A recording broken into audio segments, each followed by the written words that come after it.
défis. Quels sont les défis à relever pour les prochains quinquennats? Tension RDC-Rwanda, est-ce que la solution militaire est-elle plutôt envisageable? On va planter le décor, mesdames et messieurs. 3 militaires FARDC en patrouille le long de la frontière commune RDC-Rwanda se sont retrouvés par mégarde sur le territoire rwandais. L'un d'eux a été abattu et 2 autres capturés par les forces de défense du Rwanda. Cette situation des militaires congolais ou rwandais égarés ou appréhendés sur le territoire congolais ou rwandais est fréquente chaque fois. Le mécanisme conjoint de vérification a toujours été mis à contribution pour le rapatriement. Malheureusement, les forces armées de la RDC déplorent le fait d'avoir abattu l'un de ses militaires. Ces derniers ont tout simplement franchi la frontière par inadvertance. Néanmoins, les FARDC ont saisi le mécanisme conjoint de vérification pour le rapatriement conjoint de militaires tués et de capturés. C'est un communiqué de presse signé par le général-major Sylvain Ekenge Bomoussa. L'armée rwandaise, pour sa part, parle de 3 militaires congolais ayant franchi la frontière. Ils avaient une arme AK-47, un gilet de protection et des sachets de cannabis. Le militaire tué a tenté de tirer sur la patrouille rwandaise qui a répliqué à son tour, ce qui a conduit à sa mort. Ça, c'est la version de l'armée rwandaise. Entre-temps, le secrétaire d'État Anthony Blinken a rencontré le président Paul Kagame. Nous appelons la RDC et le Rwanda à résoudre la crise dans l'est de la RDC par la voie diplomatique et non militaire. D'après certains médias quinois, les opérations conjointes entre les FARDC et les forces de la SADC ont débuté le mardi 16 janvier 2024. À en croire le lieutenant-général Falsi Kabwe, coordonnateur des opérations militaires au Nord Kivu, qui a précisé que le mandat de la force de la SADC est plutôt offensive. Guerre dans l'est de la RDC, les habitants de 9 villages du territoire de Nyiragongo, groupement Kibumba et Baumba, déportés par le M23, à la frontière avec le Rwanda. Et ces Congolais sont déportés de leur village et concentrés actuellement à la frontière entre la RDC et le Rwanda, dans le groupement Baumba. Il s'agit notamment des habitants des villages de Ruringa, Kiragame, Burambo et la moitié du village des Hutus dans les groupements de Kibumba. Sont également concernés les habitants des villages Ruibiranda, Tchegera, Kabimbi, Boutobia dans le groupement de Baumba. Guerre dans l'Est toujours, l'association culturelle Igisenge Hutu alerte sur un nouveau massacre d'une dizaine de civils abattus dans le territoire de Rutshuru. Voici l'actualité qu'on présente sur la tension qui a semblé monter hier entre l'armée rwandaise et congolaise et l'intervention des États-Unis d'Amérique. Première thématique. Seconde thématique, nous posons la question de savoir quels sont les défis à relever pour le prochain quinquennat qui va commencer incessamment. 3 invités, mesdames et messieurs. Monsieur Patrick Sahel qui est avec nous. Bienvenue, monsieur Patrick Sahel. Merci beaucoup. Bonjour à toi, Siana. Je te tutoie parce que je t'aime bien, tu es un bien ami. Je salue aussi mon très cher Charles Lita, ça fait très longtemps. Et monsieur Diana. J'espère qu'on va passer de très bons moments ici et que la réflexion sera à la hauteur.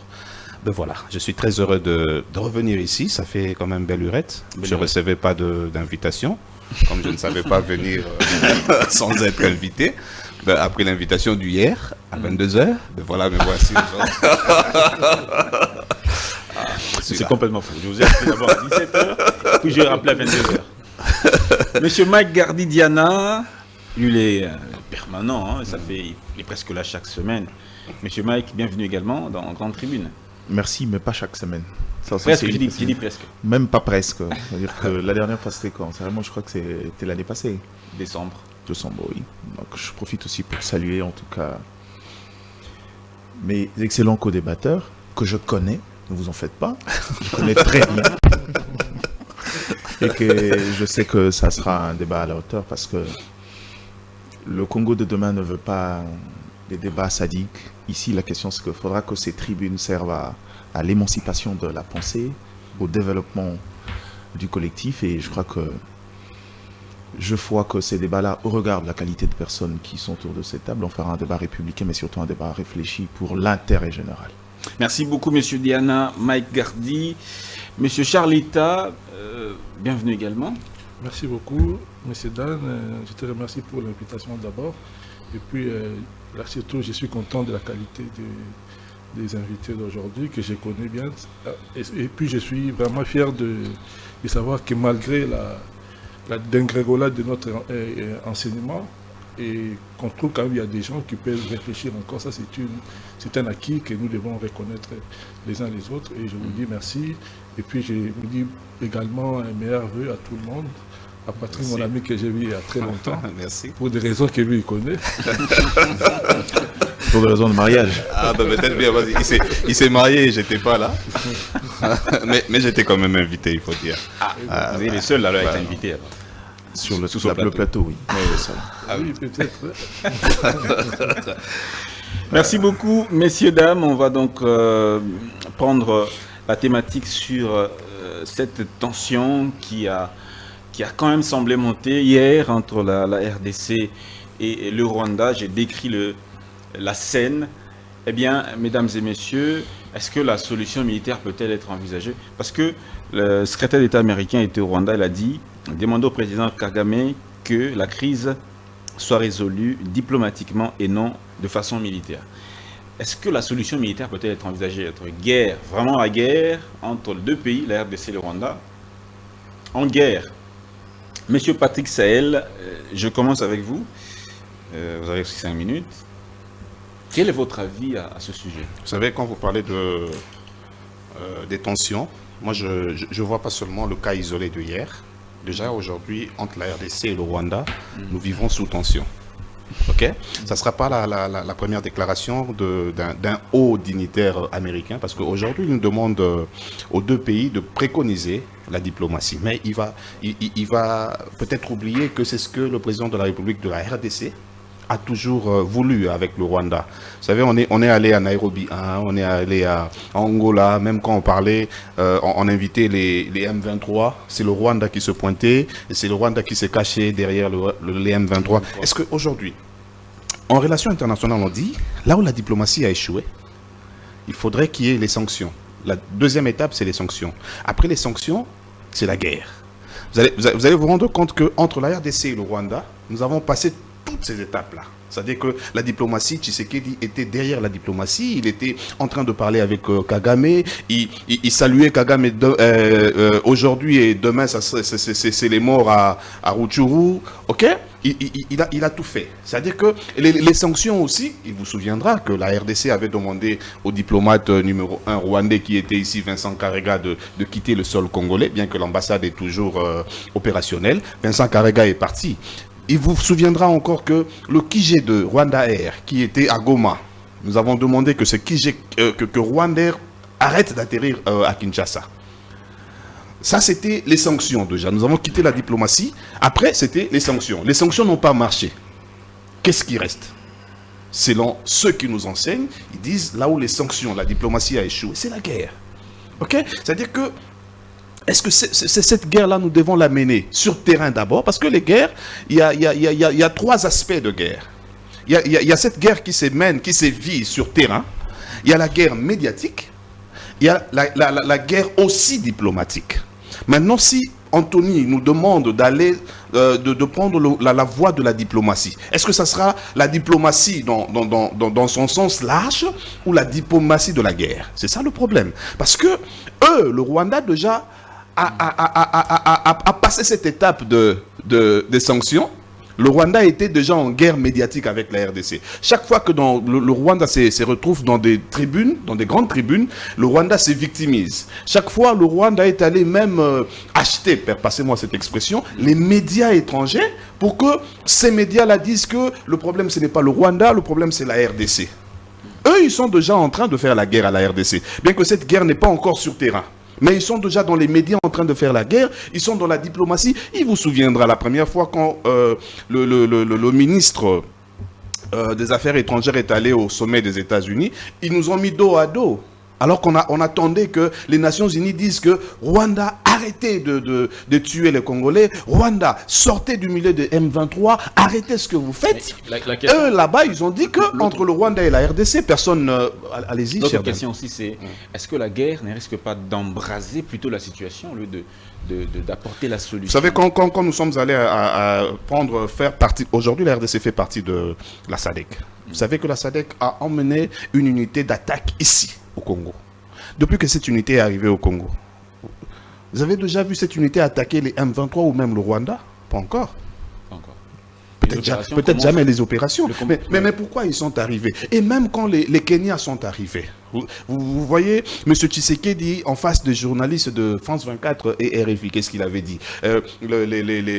Quand nous sommes allés maintenant à l'EAC, ils ont dit, l'EAC va entrer par Kishanga et consort, il dit, et le journaliste va lui poser la question de savoir, mais quand ils vont rencontrer les M23, ça sera quoi? Le président a dit, il y aura le feu. Parce que tout était déjà calé pour que, une fois que l'armée rwandaise dissimulée derrière les M23 aujourd'hui, c'est clair, quand ils seront devant, en face de l'armée congolaise, qu'il y ait feu. Mais on attend ce feu-là. La SADC ne tire pas. Les Kenyans, quand ils sont arrivés ici, ils ont dit, ben voilà, nous ne venons pas pour attaquer, nous venons faire une zone tampon. C'était déjà cet échec-là diplomatique. C'est-à-dire qu'au moment où les Américains nous demandent d'aller diplomatiquement avec le Rwanda, le 19 juin, l'année 2022, a fait un accord de partenariat militaire à hauteur de 300 millions de dollars avec les Français. C'est-à-dire, aujourd'hui, nous ne combattons plus qu'avec le Rwanda. Au mois de juin.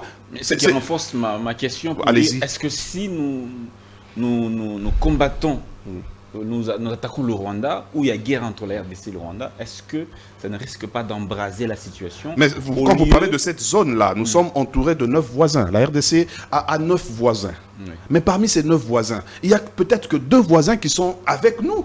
Les 7 autres sont ces membres de cette communauté Imatuti qui combattent la RDC. Il faut prendre le Kenya, il faut prendre tout ça, là, le Soudan, nous sommes déjà en guerre. Déjà, la situation dans cette sous-région n'est pas bonne. Mais elle n'est pas créée par la RDC. Mais pourquoi est-ce que la RDC ne peut pas... Il n'y a pas affrontement officiel entre les armées officielles. Vous savez ce que vous appelez affrontement officiel là? Ça vient quand la première balle est tirée.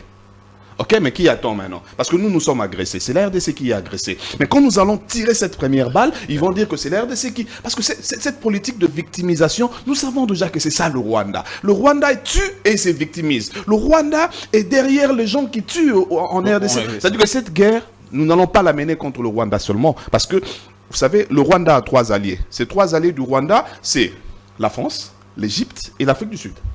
C'est-à-dire que quand on déclenche une guerre contre le Rwanda, vous comprenez la suite. Mais entre-temps, les militaires de la SADC, parmi les militaires de la SADC, il y a des militaires sud-africains qui sont dans ces opérations, qui sont une opération qui est à vocation offensive. Ben oui. Raison pour laquelle ça ne tire pas.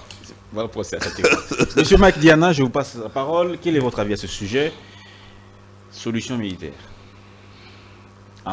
J'aurais donné une réponse très claire et directe parce que je vous ai toujours dit ici que au niveau où nous sommes avec la situation de l'Est, il faut qu'il y ait quand même une forme de proportionnalité. Il faudra qu'à ce moment ici, la RDC a passé son temps à aller autour de table négocier en position de faiblesse. Il faudra qu'on prouve à la face du monde de quoi on est capable. Et je crois que beaucoup de gens vont prendre du recul. Moi, je me pose la question, c'est... Quand Anthony Blinken fait cette déclaration, il se trouve au Rwanda. Et l'événement arrive pendant qu'il est présent au Rwanda. Je crois que pour moi, ce n'est pas un fait anodin. À la limite, pour moi, c'est une stratégie pour nous endormir. Et je crois qu'il recherche autre chose. Pourquoi je le dis? Parce que... Qui est dans cette stratégie, selon vous? Les États-Unis ont toujours été dans une stratégie avec nous. Je l'ai toujours dit, quand ça tire chez nous, il y a de la passivité. Quand le Ouazalendo commence à monter en puissance, on nous dit clairement que on doit trouver une solution parce que cette situation dérange les intérêts des États-Unis sur le sol congolais. Est-ce que le message n'est pas plus clair à notre sens? J'allais dire, le bonheur, c'est qu'aujourd'hui, ils ont compris. Ce n'est pas à nous qui viennent demander de négocier. Ils le demandent au Rwanda parce qu'ils savent que le plus grand blocage, c'est le Rwanda. Mais n'est-ce pas un discours de consommation publique? Quels sont leurs intérêts L'intérêt dans cette approche des États-Unis? L'intérêt des États-Unis. Oui. Quand on a décidé de prendre l'option diplomatique, la première usine de raffinerie d'or qu'on a accordée au Rwanda, c'était une entreprise rwandaise? Non. Quand on vous parle de la croissance ici de la production technologique, avec notamment l'usage de coltan et le cobalt, dans le monde de la technologie, vous pouvez me citer les puissants? La Chine, En dehors de les la Chine. États-Unis. Ils s'en procurent comment? Il ne faudra pas qu'on fasse le jeu de dupe et être naïf. J'ai toujours dit aux gens, ce que les États-Unis considèrent comme une crise aujourd'hui, c'est le fait que la RDC décide de ne pas aller dans les schémas établis autrefois. La gestion de la question de l'Est aujourd'hui rend très compliqué les enjeux et les intérêts des uns et des autres. Je l'ai toujours dit, les gens ne comprennent pas. En fait, pour la RDC, nous sommes considérés comme étant un simple pion qui, même quand on arrive à obtenir des résultats militaires, on nous contraint à être autour d'une table. L'exemple le plus récent, c'est 2013 avec le M23.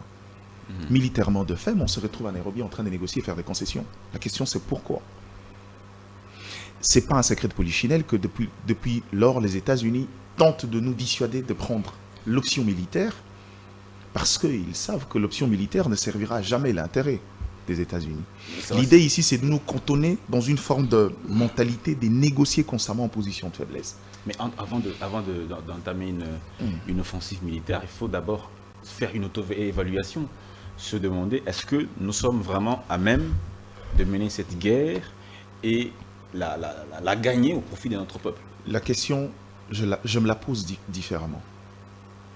Pourquoi autant d'agitation de la part d'une grande puissance? Pourquoi autant d'agitation des Nations Unies sur une question qui dure depuis 20 ans? Pourquoi maintenant? Quel est l'élément qui dérange pour que les États-Unis, ce qu'ils considéraient autrefois un peu comme un problème congolais, qui disait autre chose dans le rapport, mais devant les tribunes, ils disaient autre chose, ils soutenaient le Rwanda ouvertement. Qu'est-ce qui fait qu'aujourd'hui, cette posture-là change? C'est parce que la RDC a décidé de ne pas prêter le flanc aux habitudes traditionnelles. C'est-à-dire, on arrive là-bas autour d'une table, le grand parrain du M23 se met ensemble, commence à pas négocier, mais à dicter de principe. Nous voulons ça, laisser le M23 ici, pas de démobilisation, pas de cantonner-le en tant que groupe quelque part, comme ça. En cas de besoin, il y aura résurgence et puis on va s'en servir encore. C'est ce qui a toujours été fait. Aujourd'hui, le fait que la RDC décide de prendre une posture ferme, de dire je ne négocie pas avec le M23, ceux qui estiment qu'il y a un problème, ceux qui s'estiment être les vrais commanditaires, venez, nous on va discuter et je vais vous dire ce dont moi j'ai besoin. Or, comme c'est des gens qui n'aiment pas se salir les mains, ils ne viendront pas de manière frontale. Ils vont envoyer... Quand ils vont au Rwanda, pendant que Blinken est au Rwanda, on tire sur des militaires congolais. Croyez-moi, ce n'est pas un fait anodin. La communication là, elle est diplomatique. C'est dans l'idée de pouvoir amadouer parce que le Rwanda a toujours été dans cette politique de séduction. L'ensemble de l'économie de le Rwanda, l'ensemble de la politique extérieure du Rwanda se repose sur cette opération séduction autour du génocide, cette forme de victimisation. Il ne faudra pas que ça change. Et pour ça, même quand ils posent des actes atroces à ces niveaux-là, ils essayent de tirer les draps de leur côté. Mais à mon sens, je crois qu'on a intérêt à ouvrir l'œil deux fois. Ça n'a jamais été un fait anodin. Je dis bien jamais. Pendant que nous, on va croire au beau discours de non, c'est eux qui nous ont attaqués. On va rester sur l'approche communicationnelle pour dire non, c'est pas vrai. Nos militaires étaient sur nos terres et qu'ils ont décidé de tirer. Pendant ces jeux de ping-pong, on est dans une phase très délicate et on risque de voir les choses différemment. Merci beaucoup, M. Diana. Mike Gardy. Alors, on donne la parole à M. Charles. M. Charlita, quel est votre avis à ce sujet? L'option militaire est-elle envisagée? Bon, je pense que l'option militaire, c'est une imposition pour les Congos. Longtemps, les Congos ont milité pour la diplomatie et on a été toujours contre. Je crois que les amis ont vraiment bien balayé la question et je vais essayer d'apporter la mienne aussi. En fait, les Congos, notre péché, c'est d'être trop riche sur le plan, comment dirais-je, Hmm.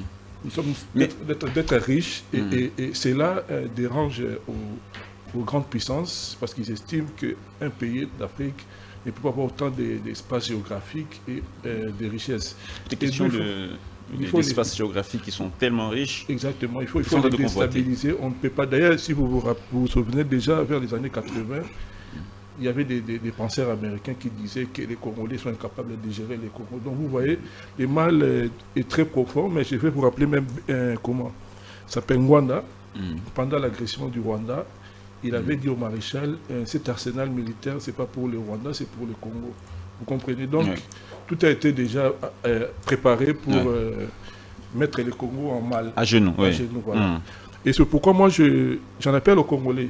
S'il y aura guerre, j'aimerais que tous les Congolais s'investissent, c'est-à-dire parce qu'ils veulent prendre les Congos, qu'ils nous tuent tous les Congolais. Parce que c'est là, parce que je pense que les amis ont dit, tous les moyens ont été appliqués. Je crois même il y a Sami, RDC, comment dirais-je, la mission de la SADC, qui avait dit, comment dirais-je, qui s'est bombé la poitrine pour dire leur présence ici, c'est pour mettre terme aux aventures de M23. Et Ouais. vous voyez, sur le terrain, il y a toujours rien, il y a toute cette hypocrisie-là. Nous, Congolais, moi, ce qui fait mal, c'est quoi? C'est de voir certains des Congolais se retrouvent avec ces pays agresseurs. Je ne sais pas, est-ce que c'est pour vraiment l'intérêt du Congolais? Et ces pays-là, nous connaissons leurs ambitions. C'est pour mettre les Congos à genoux. Donc, vous êtes des intellectuels, des personnes réfléchies. Je vous ai invité ici pour que vous réfléchissiez ensemble. Quelle est la voie idéale pour mettre fin à cette insécurité? Parce qu'il y a des gens qui meurent, il y a des gens qui sont déplacés, la situation elle est très difficile. Donc, ceux qui étaient émission, il est vraiment suivi. Ceux qui peut-être vont nous suivre vont peut-être tirer certains enseignements, certaines leçons. Donc, ensemble ici, sous le plateau, tout le monde est partant pour une solution militaire. Non, Tout comme vous. Non, je ne dis pas que ça n'a jamais été l'option du Congo. Si aujourd'hui le chef de l'État actuel prend quand même cette loi, parce que l'ami M. Eden l'a dit, c'est parce qu'on nous a contrés et puis nous sommes toujours dans l'éternel commencement des négociations.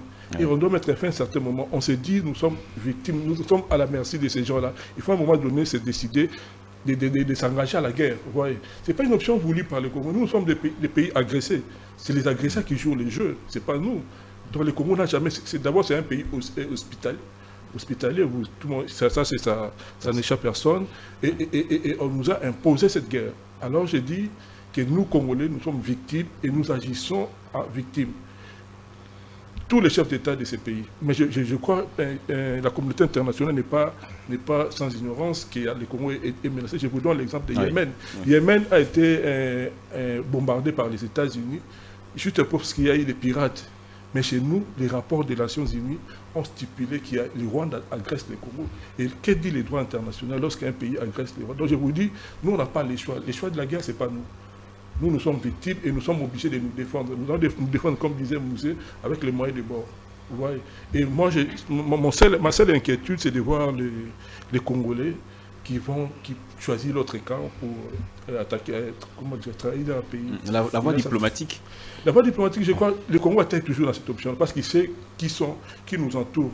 Quelles sont les forces qui sont engagées dans cette guerre? Nous sommes incapables. Comme on dit en sciences politiques, on ne se bat pas contre l'adversaire qui est puissant. C'est-à-dire on négocie, on fait des concessions. Et c'est ce que la RDC a toujours fait. Mais ça n'est de trop. À un moment donné, je crois qu'il est temps d'essayer de faire quand même autre chose. D'évoluer un peu. On ne peut pas continuer à tuer les Congolais et sans l'intervention des Nations Unies ou de la communauté internationale. Nous avons été assez été victimes, tués par l'armée rwandaise. Je pense qu'il est temps, nous sommes des hommes, s'ils veulent qu'ils nous tuent tous, comme ça on va faire la guerre, on va les laisser les Congo, ils vont prendre toutes les richesses du Congo. C'est ce que Merci beaucoup, M. Charlita. Alors, monsieur Patrick Sahel, vous avez carrément été totalement ouvert, comme tous les co-débatteurs sur ce plateau. Vous avez dit que toutes les étapes ont été franchies. Maintenant, on doit passer à la dernière qui est celle de faire la guerre. Mais entre-temps, la communauté internationale n'est pas dans ce schéma-là. Écoutez, cher Dan, moi, Oui. moi j'aime bien quand les crèmes discutent entre eux. Cette émission, c'est vraiment, j'aime bien, surtout aujourd'hui. Vous parlez de la communauté internationale. Ouais. Je vais revenir La un France, peu. la Grande-Bretagne. Je vais aller un peu. J'ai vu le secrétaire d'État, non, le secrétaire d'abord général des Nations Unies, Antonio Guterres. Parce que c'est cette politique, les Américains sont derrière cette politique de la peur. Ce monsieur est venu en RDC, il a dit, il trouve les M23. Aujourd'hui, ce n'est plus un secret. Quand on parle des M23, c'est l'armée rwandaise. Il dit qu'ils sont mieux équipés que l'armée congolaise. Même la Nations Unies. Même la MONUSCO, Plus que la MONUSCO, plus que les FRDC. Ils sont mieux équipés par ricochet, plus que la SADC. C'était quelle politique? Ils voulaient nous faire peur. C'est-à-dire qu'on va se dire, ben voilà, on ne pourra plus faire la guerre avec le Rwanda parce que eux, ils sont mieux équipés que nous. La force d'une armée, c'est d'abord le nombre de ces militaires. Nous avons une armée de plus de 100 000 hommes. Avant la technologie, c'est d'abord les hommes, l'effectif. Nous avons notre armée à plus de 100 000 hommes. Vous pensez vraiment que le Rwanda, mieux équipé ou super équipé pardon, qui peut être, fera peur à la RDC? Mais le comble, c'est que ces mêmes personnes qui viennent nous aider la journée, la nuit, sont avec le Rwanda. Aujourd'hui, notre unité d'élite a été formée par les Égyptiens.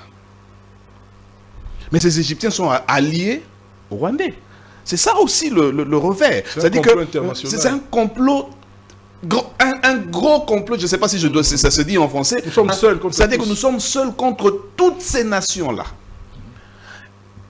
L'unité qui peut attaquer le Rwanda aujourd'hui, formée par les Égyptiens. Qu'est-ce qui manque aux Égyptiens de vendre la mèche au Rwandais? De dire, voilà, nous avons formé ces gens-là comme ça, et voilà. L'Ouganda qui pense nous tendre la main. Vous savez que c'est Ouganda qui a ouvert le chemin de Bunagana pour que Bunagana soit aujourd'hui entre les mains des Rwandais jusqu'au moment où nous parlons. Les M23 sont entrés par Bunagana.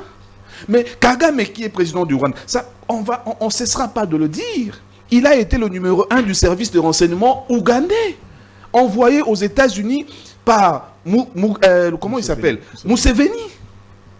Raison pour laquelle le fils de Museveni avait dit, en son temps, vous touchez le Rwanda, mon oncle Kagame, je fais la guerre à la RDC. Mais aujourd'hui, l'Ouganda, c'est notre allié. C'est-à-dire que la RDC doit, à un moment donné, c'est ce qui peut faire que nous puissions mener et gagner cette guerre, c'est d'abord le sursaut patriotique. Exactement. Le sursaut patriotique. C'est-à-dire que la RDC, c'est notre terre, c'est notre pays, notre nation, nous devons la défendre. Défendons la RDC. C'est-à-dire que dans les grandes tribunes, défendons la RDC, sur terrain, défendons la RDC. À un moment donné, est-ce que vous savez que la MONUSCO a fait 25 ans ici? Ils sont arrivés depuis 1999. Nous appelons c'était une mission de maintien de paix. Mais pas plus tard que deux années ou une année passée, c'est la MONUSCO qui a tué les Congolais. Vous connaissez l'histoire avec M. Bahati qui avait dit quitter, et puis la population a suivi. Et c'est la MONUSCO qui a tiré la première balle contre les citoyens congolais. Est-ce qu'ils ont vraiment leur raison d'être encore ici au Congo? Est-ce qu'on ne peut pas protéger notre pays par nous-mêmes? Est-ce qu'on ne peut pas mieux équiper les FRDC et tenir les règnes de notre pays? Mais entre-temps, vous dites deux choses apparemment qui semblent se contredire. Se heurter. Allez-y. Quand vous dites que nous combattons contre un complot qui est, on dira, un vaste complot qui implique beaucoup d'États, nous sommes seuls, on va se battre seuls. Bien sûr. Est-ce que, nous avons de notre côté, nous avons nos vrais alliés? Nous ne sommes pas seulement seuls dans cette affaire, nous avons les vrais alliés. Vous savez, par exemple, l'Ouganda n'est pas en parfait accord avec le Tchad, par exemple. Nous avons ce pays qui nous a soutenus du temps de Mouzé Kabila, le Zimbabwe. C'est un allié à la RDC. Ok? Nous ne serons pas seuls dans cette affaire. Mais vous savez, à un moment donné, il faut hausser le ton. Tenter de choses. Je serai le président Tshisekedi lors de mon premier mandat. Je serai prêt à retirer la RDC de cette histoire des Nations Unies. Il faut tenter. Il faut tenter. C'est-à-dire qu'il y a pourquoi on parle des alignés et de non-alignés? Mais attendez, retirer, ça va résoudre ça apportera quelle solution? Vous savez les intérêts des Américains. La MONUSCO est venue pour maintenir la paix. La MONUSCO est affairiste aujourd'hui. La MONUSCO vend nos mines. Tu ne diras pas ça parce que toi tu es journaliste. Laisse-moi le dire, je suis analyste indépendant. La MONUSCO, nous avons vu, il y a des endroits au Congo où... Ils vont partir. Il y a des endroits au Congo où l'aéroport est pris en charge par le Rwanda et l'Ouganda. C'est-à-dire qu'il y a des avions qui atterrissent et qui décollent au Congo sans que la tour de contrôle de Goma ne sache. Et soutenu par la MONUSCO, est-ce qu'on doit toujours être avec ces gens-là? La SADC, depuis qu'elle est venue, c'est-à-dire que nous demandons toujours au président Tshisekedi, Mimisa Bissona EAC. Permettez, sors-nous de cette histoire de EAC. Mais est-ce que nous pouvons aussi dire au président Tshisekedi, la SADC ne joue pas franc jeu? Quittons la SADC. C'est des menaces comme ça. Aujourd'hui, le monde entier est derrière Maman F. Bazaï, elle est ministère de l'Environnement. Supposons qu'aujourd'hui nous poussions... j'aurais aimé Mobutu s'il était vivant. C'est-à-dire qu'il suffit seulement qu'on dise, bon, nous allons couper nos arbres de la forêt équatoriale. Vous savez, cette guerre risque de finir le même jour. C'est-à-dire que vous êtes derrière le Rwandais pour tuer en RDC. Alors nous avons décidé de couper tous nos arbres de la forêt équatoriale et de faire des bancs. Ils vont appeler ce petit Kagame. Et Blinken n'aura plus un mot à dire. Et même Anthony va se dédire pour dire, enfin, laissez les Congolais en paix. Frère, ça fait plus de 2 décennies. Nous mourons. Et ce sursaut patriotique peut nous emmener à aller au Rwanda, sortir par, je ne sais pas, le Kenya, aux Zongeli Zambie et on rentre ici. Nous avons une armée pour ça, le nombre déjà, et l'équipement. Mais oubliez quand même les tactiques parce que ça vient des alliés de Rwandais. Merci beaucoup, merci vraiment. Les solutions sont multiples. Monsieur Magdiana, parmi les solutions, vous préconiserez lesquelles solutions soient durables, je dirais même définitives? Vous m'aurez posé une question dont vous connaissez la réponse. C'est que quand un serpent entre dans votre maison, vous ne quittez pas votre maison. Vous tuez le serpent. C'est la règle. Au risque qu'il vous tue aussi. Il y a toujours de risques. Même la moto ou la voiture que tu conduis chaque matin, il y a toujours un risque dans la vie. Mais regarde le principe. Vous savez, la plus grande faiblesse de la RDC situe au niveau de l'inconscience qu'on a de ce que nous sommes. Dan, il y a 2 types de leadership dans le monde. C'est soit par la force, soit par le soft, les intérêts. La RDC aujourd'hui accuse beaucoup de retard. La RDC, justement, cette puissance, ce catalyseur au niveau du continent, on a ce qu'il nous faut pour mettre les autres autour de nous. Moi, je ne reproche jamais aux autres États de ne pas parfois s'allier à la cause de la RDC parce que le rapport étatique est défini par les intérêts. Quand on parle du Zimbabwe, les gens ne savent pas quel était l'intérêt principal du Zimbabwe. C'était un État à un certain moment presque en vase clos qui utilisait les corridors commerciaux de la RDC, qui alimentaient beaucoup et essentiellement l'économie.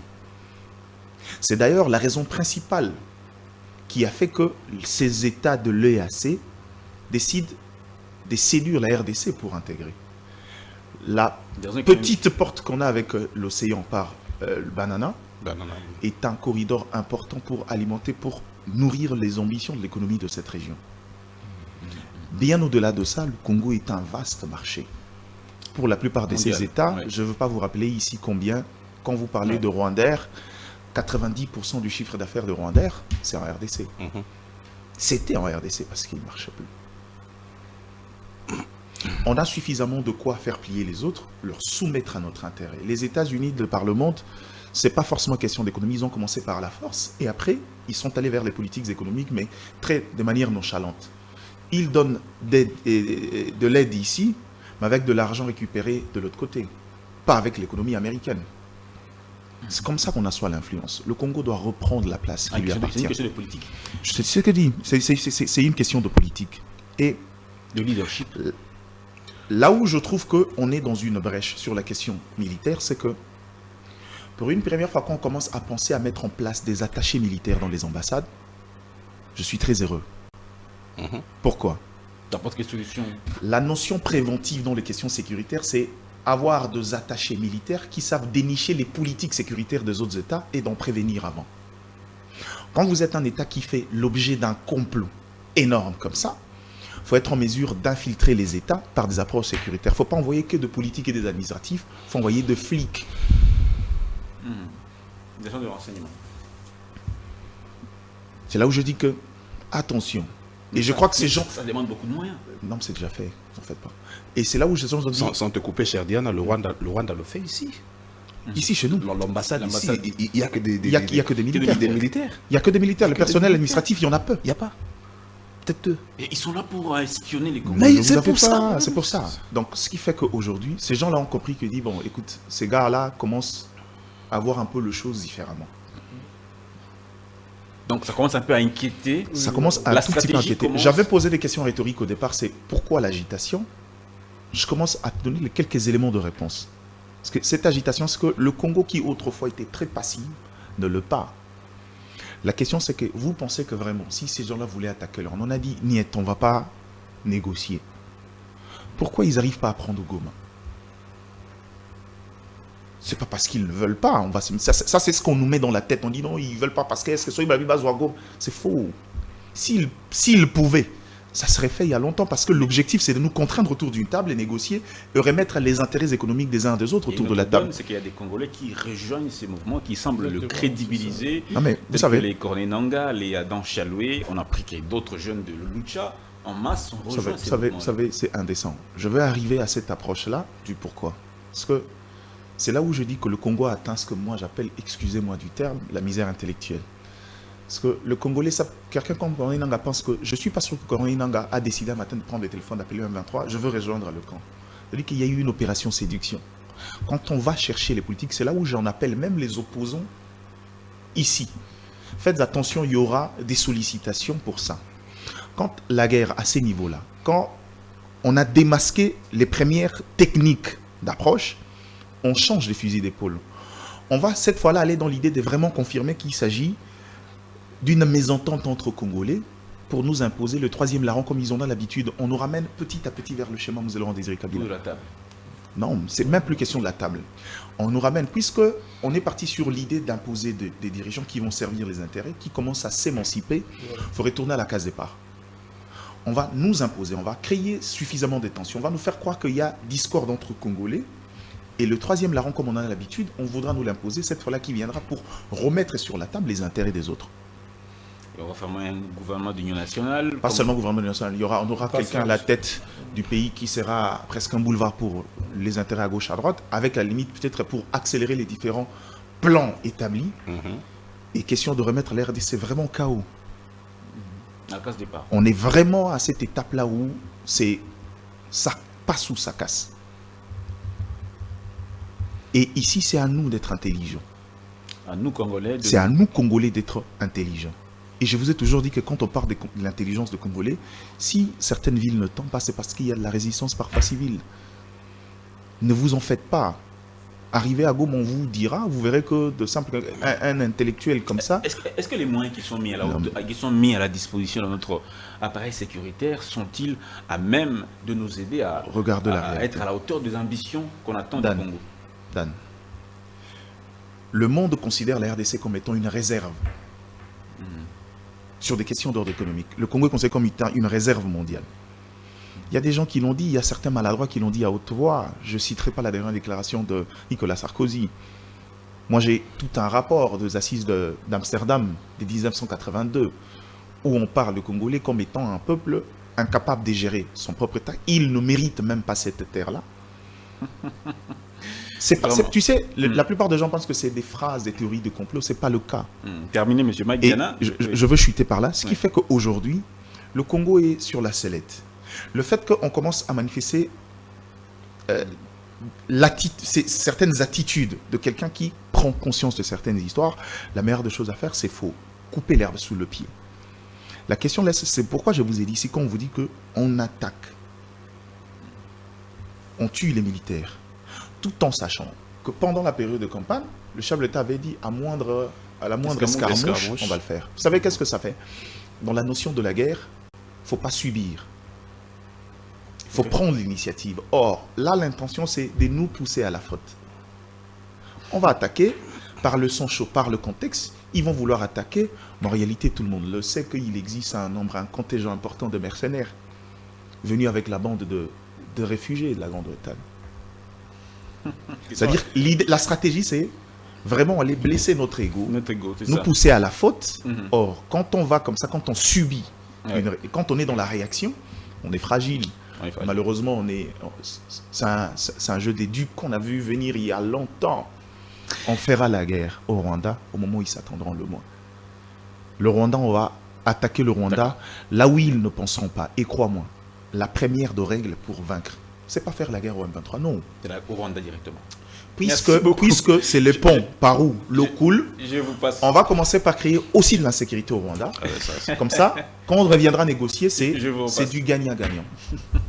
Je vous repasse la parole, Monsieur Charlita. On a envisagé la question militaire, mais comment y sortir définitivement dans la durée? Oui. Bon, moi, je pense que cette guerre impliquerait, ou je dirais, elle demande l'engagement de tous les Congolais, mais malheureusement, ceux qui ont dirigé ces pays n'ont pas fait ce travail-là. Parce qu'une guerre se gagne avec l'arme. Le jour où le Congo serait une nation, c'est ce jour là où le Congo va gagner la guerre. Malheureusement, nous sommes dispersés, on n'a plus d'armes. On a cité le cas de Nanga et consorts. Et quel a été je vous donnerai un exemple. Les pays comme la Chine, par exemple, comment ils ont construit la société? Il est difficile aujourd'hui de pénétrer les Chinois. Pourquoi? Parce que les Chinois ont construit leur pays sur base de leur philosophie, de leur pensée, et puis culture. C'est-à-dire, on apprend aux Chinois quels sont vous connaissez l'histoire de Yin et le Yang, c'est-à-dire, ce peuple s'est construit sur base d'une philosophie, d'une pensée. On parle de terrorisme, de confucianisme et le bouddhisme. Ce sont ces trois éléments-là mis en commun qui a construit la pensée sociale chinoise. Et nous, les Congolais, regardez comme nous sommes un peuple sans armes. Voilà, vous suivez les débats qui se passent. Vous avez dit, mon frère Patrick a dit il est content du débat aujourd'hui, parce que souvent, on prend toujours position. Même si l'autre est en train de prendre une position dangereuse, mais on les soutient quand même parce qu'on sait qu'on aura un petit rien. Vous voyez, quel est l'imaginaire du Congolais? Et le problème est là. On peut envisager des pistes et des solutions, mais si le Congolais n'y est pas, si la pensée, la philosophie du Congolais, et d'ailleurs, je vous dirais actuellement, ça c'est en bomotologie, le monde actuel, c'est un monde matérialiste.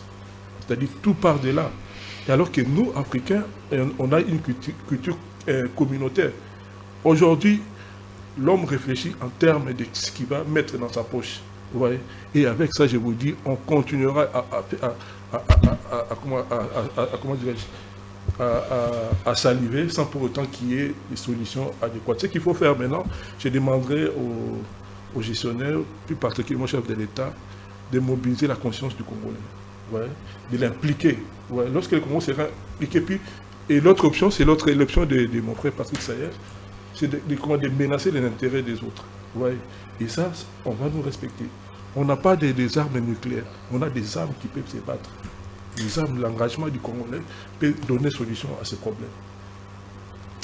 L'engagement du Congo peut donner solution à des problèmes, les problèmes qui sont multiples. Mais entre-temps, le Congo se bat sur plusieurs fronts. Hein. Le front, il n'est pas seulement, il n'y a pas que le Rwanda, vous l'avez tous dit ici. Il y a l'Ouganda, il y a qui ne sera jamais un allié pour la RDC. Je l'ai toujours dit. L'Ouganda ne sera jamais un allié pour la RDC. Jamais un allié. Du vivant de Museveni, jamais. Jamais. Mais comment nous allons nous en sortir pendant que il y a ce complot qui est visible et qui est connu de tous? Tout le monde ferme les yeux. Chertan. Ah bon, on est coincé. Je lui donne pour juste une minute. D'accord. On n'est pas coincé dans ce carcan-là de dire si on attaque le Rwanda, l'Ouganda risque de faire front, les États-Unis risquent de soutenir. Voilà. Je l'ai dit précédemment. Le Congolais, c'est comme un chien qui est mis contre un mur et on veut le tuer. La seule chose qu'il peut faire, c'est donner les résultats de survie. Nous sommes dans cette phase-là. On n'a plus le choix. On nous impose la guerre. Parce que tu vois, le mal, c'est quoi? Il y a des millions de Congolais qui meurent en silence. Maintenant, nous souhaitons mourir maintenant à haute voix. C'est ça les souhaits des Congolais. Ils sont forts, on sait, ils ont tout ce qu'ils ont, l'arsenal militaire, ils en ont. Mais je vous dis, autant de millions. Quel est ce peuple-là? Même la Deuxième Guerre mondiale, quand on parle même des massacres du Rwanda, c'est de loin inférieur au nombre de Congolais qui sont morts. Est-ce que nous, Congolais, nous méritons ça? Parce que nous sommes un territoire qui est riche. C'est à cause de ça, tout simplement. Nous devons nous battre, je l'ai dit, nous devons nous battre, nous devons défendre les terres de nos aïeux. Et ça, c'est une richesse. Il y a des gens, aujourd'hui, nous sommes le 17 janvier. Il y a un certain Lumumba qui est mort. Il a accepté de payer les prix. Et pourquoi on ne doit pas être tous les petits Lumumba? Chacun dans sa maison doit être un petit Lumumba. C'est ce qu'il nous faut. Parce que je pense, je l'ai dit, avec Kabila, même les fils qu'on a qualifiés, je ne sais pas quoi, il a fait quand même, il a tenté aussi quand même de faire la diplomatie. Mais quelle a été l'issue? L'issue est les mêmes. Moi, je pense qu'on ne doit pas continuer à réfléchir. On n'a plus besoin de s'allier à qui que ce soit. Enfin, il y a même des puissances là. Toutes ces puissances-là sont contre les Congo. Et moi, je dis que notre sort, c'est mieux de nous engager. Oui, voilà, de nous libérer nous-mêmes, en fait. La vie, bon, moi, je suis un scientifique, je suis boumotologue. Il y a les côtés spirituels de l'être. Il y a des choses qu'on ne devait pas avoir peur. De la mort, surtout, par exemple. Parce qu'on ne peut pas vivre comme des esclaves dans ce monde. Vous voyez. Et je pense que c'est la seule option. Nous devons nous engager tous dans cette histoire et constituer une nation. D'accord, merci. Alors en Ukraine, on voit parce que tout le monde qui est mobilisé pour la guerre, hein, les femmes, les étudiants, tout le monde est mobilisé pour la guerre. Il y a des gens qui sont des volontaires qui vont à la guerre sans demander rien, sans salaire, ils vont à la guerre. C'est pourquoi j'ai parlé du patriotisme ici. Quand même à Kinshasa, le Lubumbashi, à Kisangani, dans des villes où il y a la paix, les gens se la coulent douce, tranquillement. Nous avons parlé unanimement du patriotisme. Justement, mais ici à Kinshasa, ouais. C'est vrai, nous sommes ici sur le plateau en train de réfléchir. Est-ce que nous sommes vraiment prêts quand on dit, ok, ben, engageons-nous? Est-ce que nous sommes tous prêts à aller là-bas, soutenir ceux qui sont là-bas? Pour que le Quinois soit prêt, ça commence où? Écoutez un peu, je veux peindre un décor de ce qui se passe au Rwanda et dans la communauté rwandaise de la diaspora. Au Rwanda, aujourd'hui, à l'école primaire, quand on enseigne, ils prennent la carte du Rwanda, on attache la partie de l'Ituri. C'est-à-dire que l'enfant qui est à l'école primaire, le monsieur lui dit, tu vois Ituri, c'est le Rwanda. Un jour, il faut récupérer cette partie-là. Vous êtes sûr que... Non, c'est une question que je ne viens pas avec des paroles en l'air, cher Dan. Ok? C'est-à-dire qu'au Rwanda, il n'y a pas que les pro-Kagame. Il y a aussi ceux qui ne soutiennent pas Kagame. Mais vous voyez un enfant qui naît déjà, qui, dès ses premiers pas à l'école, on lui dit que l'Ituri, c'est le territoire rwandais qu'il faudrait récupérer. C'est-à-dire que nous sommes partis pour être ennemis au Rwanda des décennies et des décennies. Je vais vous dire une autre chose. Là vous allez comprendre que le complot est grand. Dans certains États, aux États-Unis, passez-moi cette expression, il y a les Rwandais qui arrivent, qui vont à l'immigration au nom des Congolais. C'est-à-dire, un Rwandais arrive aux États-Unis, il dit, moi je suis Congolais. Et quand il va avoir ses papiers, il étudie au nom du Congolais, il finit comme Congolais. C'est quoi le risque? Un jour, il va revenir ici au Congo, dirigé parce que lui, il est Congolais. Mais en réalité, ce monsieur-là qui est aux États-Unis en train d'étudier à Harvard, je ne sais pas où, c'est un Rwandais. Mais la diaspora congolaise, excusez-moi, chère diaspora, la diaspora congolaise est ailleurs.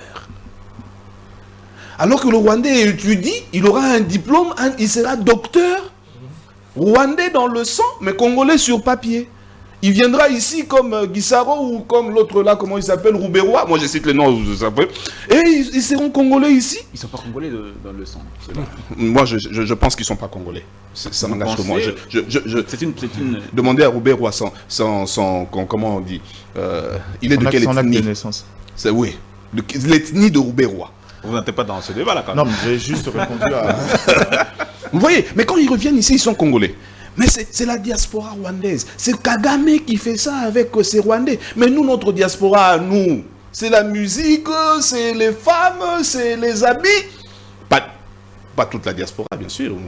J'ai Lita ici qui revient fraîchement de je ne sais pas où, diaspora. Aujourd'hui, c'est quelqu'un qui réfléchit. Ok, le patriotisme, c'est aussi ça. C'est ça le patriotisme. Attends, je vais vous dire quelque chose qui se passe dans la diaspora européenne, rwandaise. Ils font des dons, ils réunissent l'argent pour venir au Congo, dans la partie Est, faire des dons. Mais c'est la diaspora rwandaise. Et quand ils vont arriver, quand ils vont se mettre à faire ces dons-là, aux Congolais, je vous dis. Mais pendant ce temps-là, nous, même ce cours qu'on appelait l'éducation civique et morale, ça n'existe plus à l'école primaire. Donc eux viennent nous aider à notre place, parce que nous sommes... Parce que nous sommes ailleurs. Non, c'est pour développer notre discours. Il te donne un pain, c'est lui, la main qui donne, c'est la main qui dirige. La main qui ouais. Quand il te le donne, il t'éteint un discours. Tu vois, tu es dans esprit, un peuple d'un état où on t'aime pas, voilà, ta souffrance perdure, faut basculer. Il faut basculer, il faut venir ici. Raison pour laquelle c'est Diana l'a si bien dit. C'est-à-dire qu'on n'a même pas besoin de savoir comment est-ce que Nanga va se retrouver là-bas. C'est ça le système. C'est ça le système. C'est beaucoup plus compliqué. Alors nous devons nous réveiller. C'est-à-dire que c'est vrai, nous avons plus de beaucoup d'églises qu'on nommerait églises de réveil qui endorment encore des gens. C'est-à-dire qu'aujourd'hui, si Karl Marx s'est réveillé, il dira vraiment j'avais raison. La religion est l'opium du peuple. Mais non, il faudrait que cette église qui vous a réveillé, que nous, l'école, les politiques, vous maintiennent en mode veille. C'est ça le problème. Certains sont réveillés, mais mais c'est quoi la sélection de cet homme politique congolais? Qu'est-ce qu'on nous présente comme candidat? Je pense que la thématique qui suit va nous aider à nous élargir et nous attendre sur ça. Parce que le problème, c'est, à un moment donné, on doit dire aux Congolais, c'est vrai, on nous chante les matières primaires. Mais avant les matières primaires, il faut cette matière... les matières premières. Mais moi, je voudrais dire, avant la matière première, il faut la matière primaire, c'est-à-dire l'homme.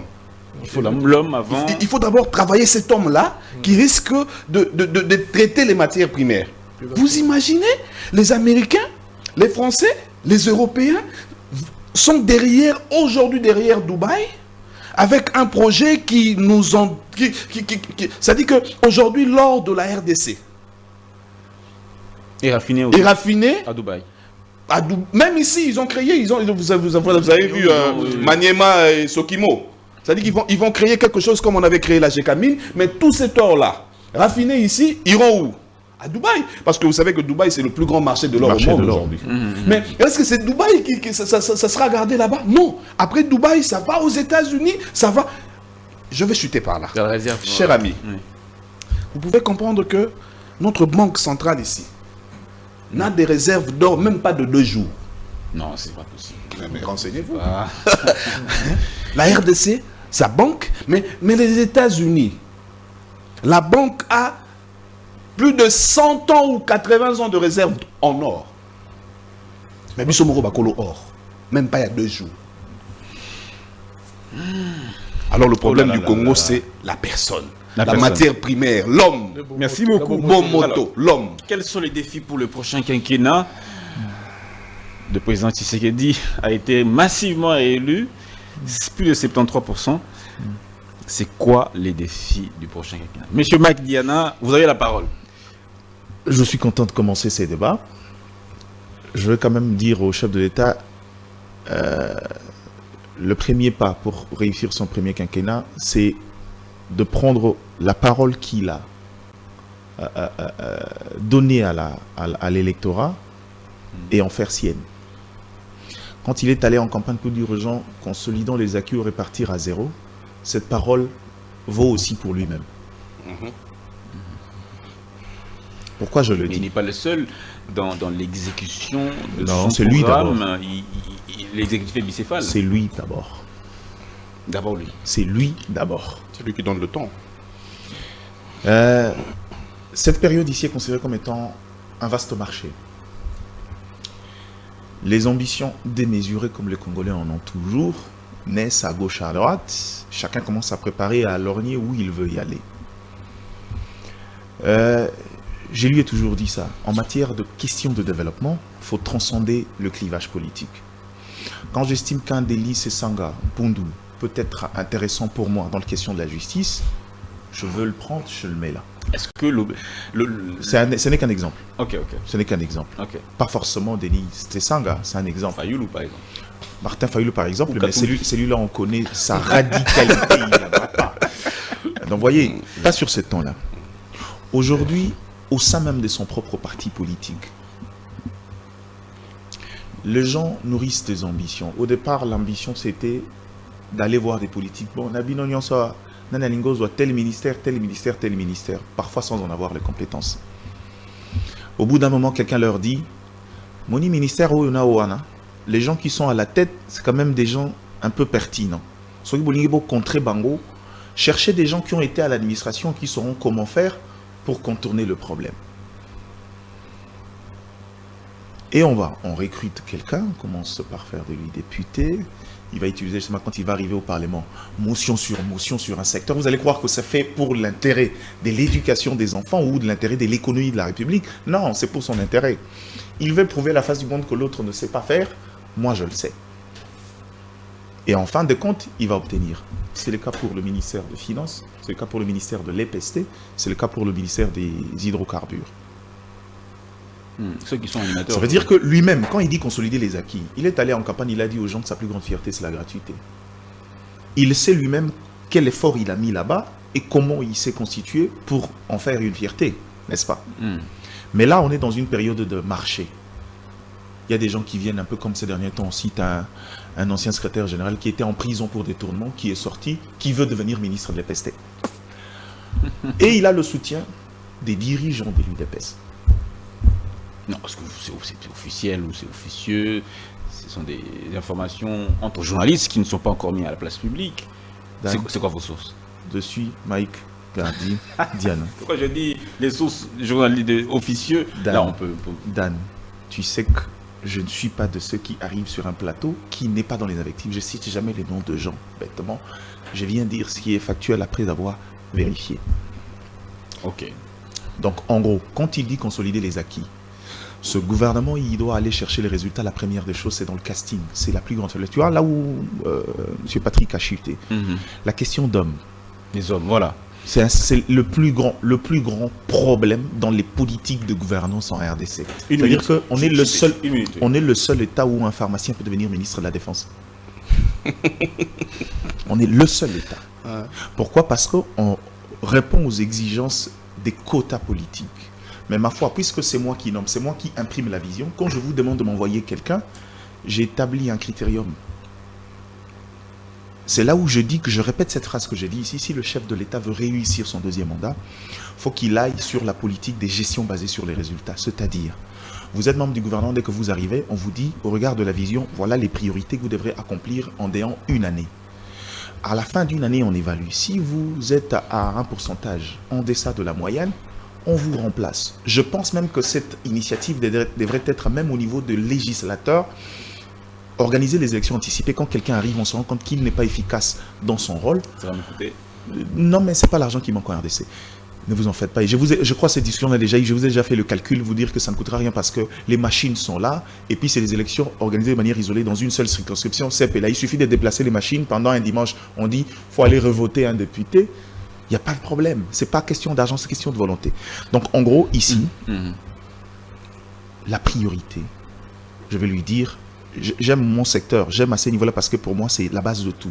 En matière d'économie, le chef de l'État doit comprendre. Le Congo n'a que deux valeurs différentielles, c'est l'agriculture et l'énergie. Si on veut s'émanciper, parce que le mine, pour moi, est un capital productif dans un marché où on n'a pas la main, c'est-à-dire on produit des choses juste pour les consommations des autres. Nous, on se contente de miettes qui viennent par la fiscalité. Et à ces niveaux ici, qu'il évite les gens qui lui emmènent des concepts vagues, creux. Non, changement de paradigme, c'est bien, c'est une belle phrase, changement de paradigme. Il faut réellement changer de paradigme, il faut des politiques cohérentes pour aller vers la croissance de l'agro-industrie qui répond à deux besoins, à la fois économiques, à la fois sociétal, c'est-à-dire dans la consommation. Le Congolais n'est pas un peuple qui doit souffrir d'un problème de manger. Il n'a pas de province pauvre, chaque province a une particularité mise ensemble. Le Congo est, je le dis toujours, le seul État qui peut défier le principe qu'on ne vit pas en autarcie. Le Congo est le seul État au monde qui est capable de vivre à vase clos, manger, boire et dormir, et continuer à connaître sa croissance. Parce que l'autosuffisance garantie. Voilà. Et dans le secteur de l'énergie, on en a besoin parce que le Congo ne sera jamais un État développé sans l'industrialisation. Il ne faut pas suivre les États-Unis. N'industrialisez pas alors que les États-Unis sont devenus puissants par l'industrie. Le président Mobutu nous a laissé un bijou, le barrage d'Inga, qu'on peut valoriser aujourd'hui. Ça peut alimenter le Congo. C'est pas un bijou. C'est un bijou. Je vais vous choquer, c'est pas un bijou. C'est quoi? C'est une camelote. C'est un truc d'une petite capacité. Comparé aux besoins en énergie et de la centrale, de ce que doit être la centrale d'un État comme la RDC, Inga, c'est une camelote. Ça peut alimenter... ça peut alimenter quoi? Ça peut alimenter plusieurs pays, toute l'Afrique. Quel pays? Selon les estimations. Ça, c'est une chimère. Selon les estimations. C'est une chimère. De c'est qui? ce qu'on nous enseignait avant. Et puis, aujourd'hui, au Congo-Brazzaville, allez voir. Pourquoi on a eu besoin de Kakobola 1, 2, 3 de Zongo? Les turbines sont ça n'a rien à voir. C'est pas un problème. C'est pas un problème de turbines. Ça tourne pas. C'est pas un problème. C'est un problème de capacité. Les gens vois. nous le disaient avant parce que ça n'alimentait que les grandes villes. Ben voilà. Aujourd'hui, on est dans un État moderne. La capitale n'était pas révélée aujourd'hui. Est-ce que Inga produit dans toute la capacité maximale? Comprenons-nous, Inga ne produit pas dans sa capacité maximale. Inga, même dans sa capacité maximale, ne saura pas répondre aux besoins en électrification de la RDC. De tout le pays. Non. Quels sont vos... Attends, je vais vous revenir. Je dois passer la parole à... Reviens-moi, je vous donne. Monsieur Lita, les défis du Congo pour les 5 prochaines années. Bon, normalement, lorsqu'on donne un candidat, parmi lesquels, parce qu'il y a plusieurs qui ont compétit, les responsabilités de la gestion de notre pays, l'ambition, c'est le bien-être des collectifs. Or, le bien-être collectif a une science qu'on appelle la science de développement. Et cette science dit que c'est l'homme qui est au centre de l'action de développement. Alors, nous, et cet homme, pour qu'il soit... Pourquoi on dit ça? Parce que c'est lui qui produit et c'est lui qui consomme. Et pour produire, il faut outiller cet homme. Il faut commencer par les... C'est vrai que dans la science de développement, il y a ce qu'on appelle les mécanismes qui amènent vers l'industrialisation, par exemple les commerces extérieurs et tout ça, les entreprises publiques. Mais pour en arriver, il faut que l'homme soit outillé. Et nous savons qu'on dit les ventres affamés n'ont point d'oreille. Moi, je pense que la priorité dans ce quinquennat doit être d'abord la santé du Congolais. La santé du Congolais, là, je vois la sécurité alimentaire. On doit assurer dans ce quinquennat. Les chefs d'État doivent, a priori, assurer ça. Et puis, il y a ce qu'on appelle l'instruction. Les soins appropriés. Et quant à l'insécurité alimentaire, je vois la disponibilité, c'est-à-dire les Congolais doivent avoir, l'État congolais doit disponibiliser les biens de nécessité. En fait, c'était à manger, c'est-à-dire un Congolais doit manger à sa faim. Le deuxième point, je dirais l'accès facile. L'accès facile à ces biens-là. Et puis comment dirais-je, la stabilité, c'est-à-dire ça doit être en permanence. Lorsque les Congolais seront même de trouver à manger de manière permanente, comme j'ai dit tantôt, les ventres affamés, la pointe d'oreille. Et puis il y a un deuxième point, c'est la santé. Il doit être en bonne santé s'il doit réfléchir. S'il doit mener des actions pour le développement, il doit être en bonne santé. Et c'est pourquoi l'État, dans ce quinquennat, on doit construire des hôpitaux. Et ça doit être, pour moi, je dirais, comme dans certains pays, l'accès aux soins médicaux, c'est presque gratuit. Et je veux qu'on en arrive là. Avant qu'on pense développement, il faut que l'homme soit comment dirais-je, doté des outils nécessaires pour qu'il soit fort, qu'il puisse reproduire. Et puis le troisième élément, c'est l'instruction. Il y a les penseurs, les humanistes qui parlent par Erasme qui dit l'homme n'est pas homme, mais il le devient. Vous voyez? Et tandis que Kant dit l'homme naît avec la naissance et puis il naît avec l'instruction. C'est-à-dire quoi? Nous et les animaux, la seule différence, nous sommes tous des animaux en réalité. La seule différence, c'est la performance en termes de réflexion. Ouais, c'est là où nous distinguons des animaux. Alors l'homme, comme j'ai dit, il naît 2 fois. Si nous ne sommes pas nés 2 fois avec l'instruction, il est difficile de parler de développement. Et c'est ça les problèmes, c'est là où j'ai dit... Ça se rapproche de l'enseignement biblique. Hein? Oui. Naître de nouveau. Mais c'est la science, c'est la science. C'est la science en tout cas, ça c'est Kant qui a dit. des philosophes, des renom en fait. Ouais. Et l'homme doit naître défendu. La Bible est la source de tout. Oui, on doit les doter de l'intelligence nécessaire. J'ai dit, bon, d'abord je dois vous dire comment l'homme est arrivé, selon certaines études. Comment nous en sommes arrivés là. C'est vrai, beaucoup doutent de la théorie de l'évolution. C'est-à-dire partie le singe. Du singe. Bon, non, il y a l'Australopithèque et puis. L'Australopithèque, l'Homo habilis, l'Homo erectus, tout ça là. Qu'est-ce qui a changé chez l'homme? C'est le moment où l'homme a pris la marche, quand il a commencé à marcher. C'est dans les études scientifiques. Et quand il a appris à marcher, l'homme n'est né plus comme les singes. C'est-à-dire, pour les animaux, quand ils naissent, il y a ce qu'on appelle le déterminisme génétique. Vous y croyez? Vous y croyez à toutes ces théories? Non, c'est ça l'homme. Je vous ai parlé des Chinois aujourd'hui. La Chine est forte pas parce qu'il a il a construit partie de quelque part. Même la société occidentale. Part d'abord de la pensée. Il faut d'abord mettre en place. C'est la réflexion qui fait l'homme. L'homme n'est pas animal. L'homme, c'est un être intelligent. C'est la performance intellectuelle qui fait de l'homme l'homme.